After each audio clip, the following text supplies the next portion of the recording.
Hello everyone, welcome and welcome back to my YouTube channel. Mayam boigi video siga taram noksari mayam ay ngasi video ma pura gala ay ngasi video se mayam kharani mamangi ni abako ato mayam ay Guwahati da lay rasuko Guwahati gi mafam sataba mayam lay abako aduna salu badani ay nasum mayam da share taro kay nasum video tarokwa ado di mayam na video se makhata na sum yengbiu ado mayam akoy haji Ujan Bazar hai mafam sondaki sattori aduna Brahmaputra ju ulakke sonda right side da Brahmaputra lay mayam da sum ulakke jam phajabani asi mafam je view point ju kauri Brahmaputra view point hai na asi lamen je khoi jam pami kai gino jamna greenery su oi tugadi traffic su mai na jam mai oi de atopa lamen je jamna traffic phangi asi lamen je traffic jam phang da bani na khoi jam pami siga jamna lai asi lamen je oi jaha lakpada ado Brahmaputra mamang da lay ulakke ko mayam da Sini Brahmaputra Fajatra Akoina satto mafam se mayam kuidreba mayam da mafam do zoraga samulage akoi kaida lai yana ngasi akoi la handai lake na khalamani abako mata isa sana da bado ngasi de mata sana thogle akoi na lai se mayam sini sandbar haina asigani akoi lai se adu mayam akoi siga sange sandbar siga moi siga branded atangba sand perfume ching se moi ke haini customize story aina hai Fajatra jong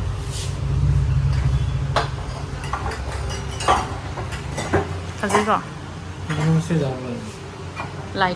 lighter oi siga su varieties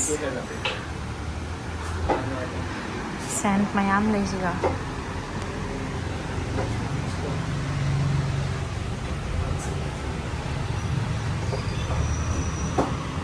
mayam collection mayam sumaina lay jani moi se mong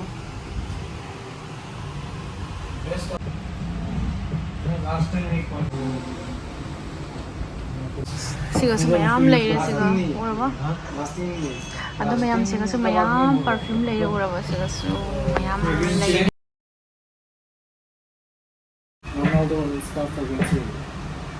su mayam lay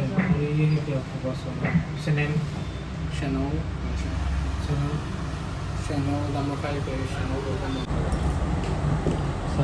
यार दीजिए ना इसका नाम क्या है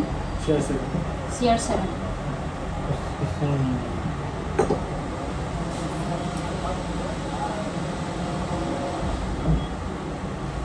sweet floral ये fresh नहीं fresh aqua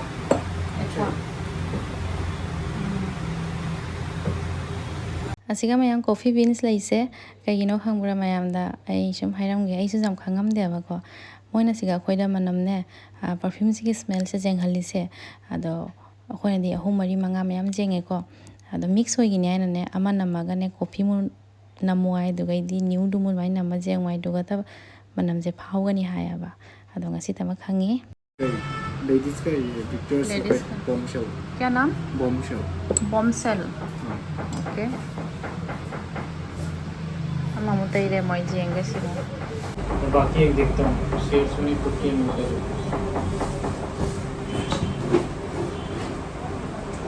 bombshell चला जामा रे नहीं कर लो सी हम 50 ml ये शेड्स में यहाँ पे 50 ml है ये 50 ml 50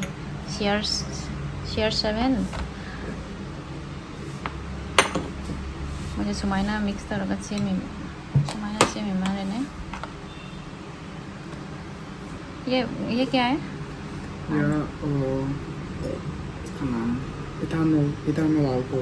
इथानॉल अल्कोहल और ये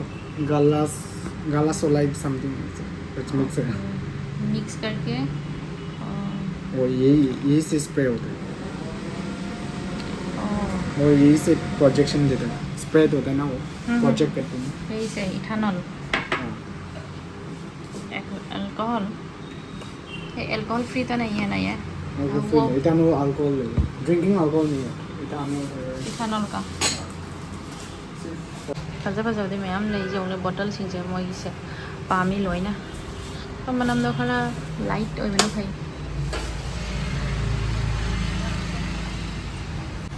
perfume ki variety na tani se varieties mo mayam na tani se moi se ꯁꯤ ꯀꯩꯅꯣꯁꯦ ꯃꯑꯣꯡ ꯃꯌꯥꯝ ꯂꯩꯖꯅꯤꯕ ꯁꯤꯗ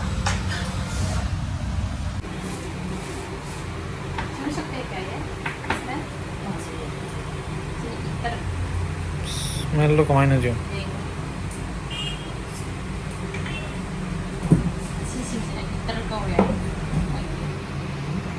ये चाहिए ये अच्छा वाइन स्मोक ब्लैक कॉफी क्यों तो पाए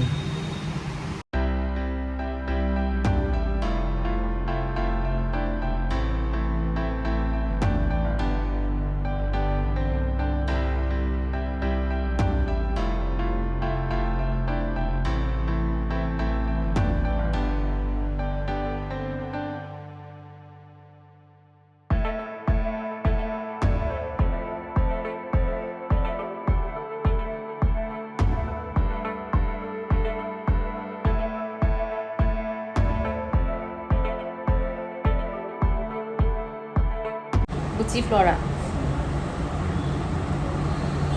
ये भी साइट्रिक स्वीट साइट्रिक थोड़ा सिंबल कनो दो रेडी स्वीट छुनी मोगी से परफ्यूम से जामन की दना कोई खन मंगम दरे कुत्ता लोए मनमना जुम दरा को अरोय जुम जावो को अरोय को मनम से मनी ना चंगो चंगो मन ना चंगो लाने को तो जान ला परफ्यूम से जामन की दना खनबम खंग दरे वो करी तो उसी का खाली बा अमदी कंफर्म ओइने हजी अमा मुखल्ली जवाब बनिबो मयाम खल्लसिने कई हनी खनबम खंगदे आइने मयाम जामन सी परफ्यूम सिंसे जेउने कीबुकी हां हिल्ली सिदी hill type नीने हिफोलिया glamorous girl hill type में सिदी कइनो ने इधर इधर इसका नाम क्या है डियोर जादोर डियोर जागोर जादोर जादोर डियोर जादोर लाइट के कलर वो लाइट बैठ दीजिए तो रुपी की नहीं सिटी लाइटर नहीं एकदम शॉप में और क्या क्या होगा लैक्स और लिली के अलावा पॉन्स पॉन्स और नहीं नहीं सिर्फ 3 ही दो डॉग डॉग का दीजिए नाम डॉग का और कॉफी ले नोज ब्लाइंड हो सब सेम ही लगे हाँ सेम ही लग रही है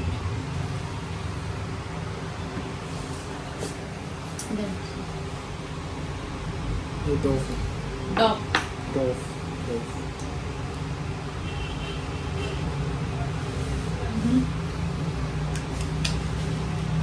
ठीक है ये स्वीट है ये कंफर्म है इसका नाम CR7 नाम कहाँ है नहीं है CR7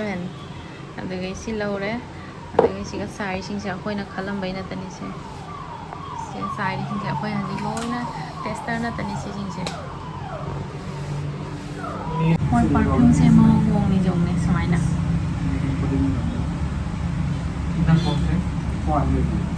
हाँ हिल टाइप में से जल्दी अपना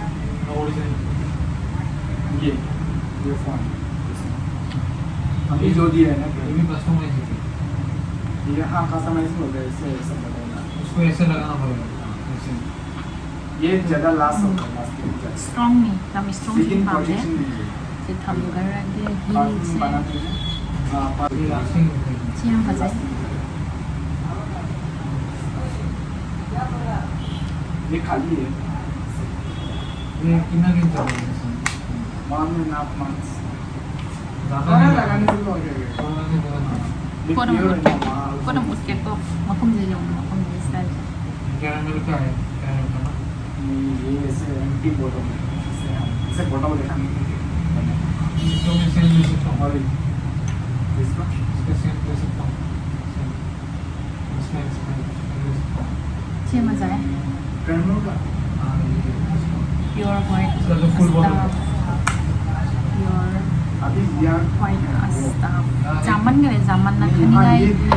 खनमम खंग रहे इसे हम लोग फील बहुत करेंगे जामन दिन है हम खंग रहा है जो सिंगा फील करके देखा ना ये पापा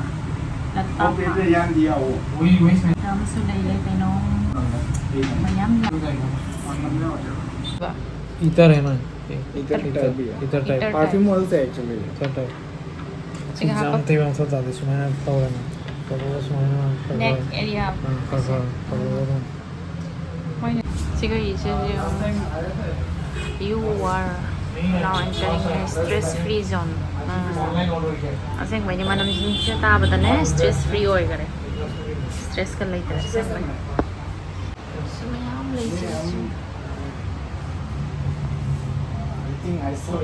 last time Sina ako'y low ni sina CR7 bigay siya malaw re customize to ra galaw niya pa bakhallaga sina macha ni mini patang tikpa itang sigata kyam tang na lahaw re ko Excel da tang ra sini ako'y na law ri se ako'y ani law re apa ani khalle ako'y ni Ako'y ngasi Ema Phouoibee siga saba lai asi hotel se ako'y si siama gi my family member na hang bani Ema Phouoibee sakhom gi kano na tani menu ni sina ai di sum peso ya sa ni da asi Hello mayam ado ai hasi Ema Phouoibee sakhom ai na siga Paltan Bazar ni ko Paltan Bazar gi Manipuri Basti da laiba asiga saba lai Ako sonda jamna lakko oidabani ngasi mata sana siga sange Manipuri hotel ni Meitei Saki hotel ni to lahan hei mana sisena ingonna kaino ga piram banya ba address ka ga hana piram mani kuirabani iba sonda lakko ngamduna ngasi la duga ne sangai ba do ara excited oi Meitei thali se siga chisegi relatives ki kaino ta restaurant saba la ina na to ke kamai to lena sim ulage saba tak pa to akoy gi Meitei gi veg thali se chawre sina chicken thali ko sina veg thali ai sa te ba ada chisi gi restaurant oi bani na ne atai ju excited oi hawada male sin chu si jam pa me ina plate si su ukham si su huge ni jam achaw bani ko ajana marang kaina pibo ase Ema Phouoibee sakhum siga lake khanba amau lakpa ngamdaba ko hati da leirasu ado ngasi di la e sarage to Meitei gi hijang se तो मयाम दा आई मथेन से सुम उलागे खरा खरा तौना असिना सिंजु लैरे सिगाना उटी थोंबा सिना हवाई थोंबा चमपुरम लैरे असिना केनो माली लपुइरोनबा हावनी सिना सगोलाई थोंबा अदगा सिना केनोनी सौगी थोंबा माली सिना चना मोटरगा केनो अंगौबा मा लेबुगा केनोगा लैरे मोरोका हाव तारगे दोइति Ema Phouoibee दा Ema Phouoibee sakhum maming se phajai ke yeming ni na adoi di ngasi mayam Ema Phouoibee gi mahau se ai smaina phajana ne ing tapna ne saraga mahau lori kamai to re na haudi ado mayam front camera na video click tarombai ko mayam left hand na saba mandra ado left hand na te oi khut na te se ai gi jet khut na saba ni mayam ado hijang pun mag loina Haorammi mayam aina sinju je jam chani ngam banya ba ado ke daura aina sul sa panina kai Mana saya makan sahaja sih, tamu semua tamu pun jadi, ada gay, mana masih ada rawat apa, ada gay di Cinjugi, magi macam saya rawat ya, apa pun dah, tu nak, kalau cani nggak pada ni, kalau cani ni, kalau cani nggak pada ni, kita ni, kan dia apa, dia puiron masih susah, dulu dengan sisa, sisa lepas lagi di nungai yang buat apa mak, mungkin restoran lah ini nama masuk, kalau begini. Una dong supui ai luhong di beda mu ka una di bai una di Ema Phouoibee akhoi siga phajana sare Phouoibee sakhum siga akhoi sare ngasi hadi hallani asi mafam se famous Nepali mandir ni Guwahati ki asiga na kai leire sina ai NCC office ni asi mafam je la de jam thawai nungai te ꯑꯗꯨꯒꯩ ꯃꯌꯥꯝ ꯁꯨꯝ ꯍꯜꯂꯛꯄꯗ ꯑꯁꯤ party ꯁꯦꯞꯇꯥꯒ ꯑꯗꯨꯒꯩꯗꯤ ꯁꯣꯝꯁꯦ ꯐꯦꯟꯁꯤ ꯕꯖꯥꯔꯒꯤꯅꯦ ꯒꯨꯋꯥꯍꯥꯇꯤꯒꯤꯅꯦ Lakshmi cabin ꯍꯥꯏꯅ ꯁꯤꯒꯅꯦ ꯑꯍꯥꯎꯕ ꯖꯣꯜꯂꯦꯕ ꯑꯁꯤ ꯆꯥꯔꯒ ꯁꯨꯝ ꯍꯜꯂꯅꯤ